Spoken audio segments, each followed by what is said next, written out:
දෙවන ප්‍රමතකරණය. දෙවන ප්‍රමතකරණයට අපි වගුවක් ලක් කරන්නේ මොන වගේ අවස්ථාවකද? දෙවන ප්‍රමතකරණයට අපි වගුවක් ලක් කරන්නේ ඒ වගුව පළවෙනි ප්‍රමතකරණයේ ඉන්නවනේ. ඒ විතරක් මදි. ඒ වගුව ආංශික පරායත්තතාවයේ ඉන්නවා. ඉතින් මෙන්න මේ ආංශික පරායත්තතාව නැති කිරීමෙන් අපිට පුළුවන් ඒ වගුව දෙවන ප්‍රමතකරණය ලක් කරන්න. මොකද්ද මේ ආංශික පරායත්තතාව? ආංශික පරායත්තතාව කියලා කියන්නේ අපි හදන සංයුක්ත ප්‍රාථමික යතුර නැත්නම් අපේ නිරුක්ත යතුරේ එක් ශේෂ්ත්‍රයක් මත පමණක් තවත් යතුරු නොවන ශේෂ්ත්‍රයක් යටට. ඒ කියන්නේ ප්‍රාථමික යතුරේ අඩක විතරයි අනිත් යතුරු නොවන ශේෂ්ත්‍රය යටට. එතකොට අපි කියනවා ආංශික පරායත්තතාව කියලා. මේක හොඳටම ක්ලියර් කරගන්න ආංශික පරායත්තතාව ඉදිරියට බලන්න. එතකොට ආංශික පරායත්තතාව නැති කරන්න අපිට පුළුවන් මේක 2n නැත්නම් දෙවන ප්‍රමතකරණය ලක් කරන්න. එතකොට මම මේක වගු 3කට හදලා තියෙනවා. ආංශික පරායත්තතාව ඇති වෙලා තියෙන හේතුව තමයි මේ වගුවේ ශිෂ්‍යයේ සබ්ජෙක්ට් දෙකක් තෝරගනිමු. දෙකක් හෝ කිහිපයක් අපිට තෝරගන්න පුළුවන්. එතකොට මේකෙදි මෙන්න මේ හේතුව නැති කරන්න නම් අපි මේ සබ්ජෙක්ට් කියන තීරුව සම්පූර්ණයෙන් මේ වගේ ඉවත් කරන්න ඕනේ. සබ්ජෙක්ට් කියන මේ තීරුව මේ වගේ ඉවත් කරොත් එහෙම අපිට හදන්න වෙනවා සබ්ජෙක්ට් කියලා වගුවක්. ඒ වගුවට අපිට ප්‍රාථමික යතුරක් දෙන්න වෙනවා. මොකද ඕනම යතුරකට අපි ප්‍රාථමික යතුරක් දාන්න ඕනේ.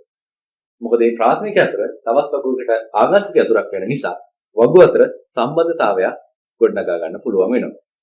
එතකොට සබ්ජෙක්ට් වගුවට අපි උපකල්පනයක් විදිහට ප්‍රාථමික යතුරක් හදලා තියෙනවා සබ්ජෙක්ට් ID කියලා. ඒක සබ්ජෙක්ට් ID යත්තේ තමයි සබ්ජෙක්ට් කියන එක ගබඩා කරලා තියෙන්නේ. ඒ වගේම ස්ටුඩන්ට් වගුව අපි ස්ටුඩන්ට් ID සහ S name කියන ශේෂ්ත්‍ර දෙකට සීමා කරලා තියෙනවා.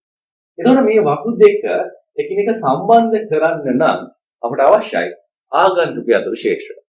එතකොට ඒකට මම හදලා තිනවා ස්ටුඩන්ට් සහ සබ්ජෙක්ට් කියලා වෙනම වගුවක්.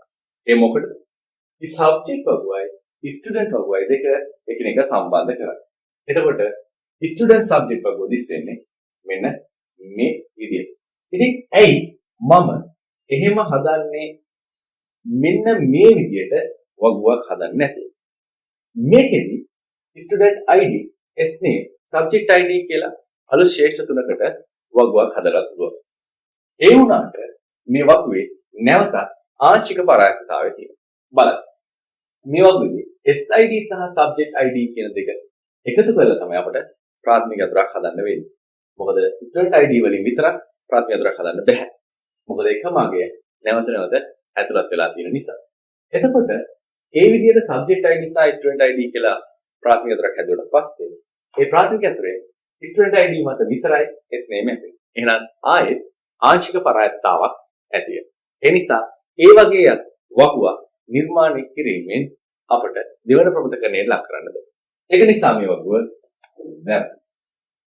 ඒ නිසා දෙවන ප්‍රමතකරණය ලක් කරන්නේ මෙන්න මේ විදිහට. ඊටවත් ලේසියට දෙවන ප්‍රමතකරණයට ලක් කරන්න පුළුවන්. ඒකදී ඔයගොල්ලෝ හොඳටම මතක තියාගන්න ඕනේ කොහොමද අපි ප්‍රාථමික යතුරු ශේෂ්ත්‍ර හදන්නේ, කොහොමද අපි ප්‍රාථමික යතුරු ශේෂ්ත්‍රයි ආගන්තුක යතුරු ශේෂ්ත්‍රයි එක්ක දත්ත සමුදාය වගු එකිනෙක සම්බන්ධ කරන්නේ කියලා.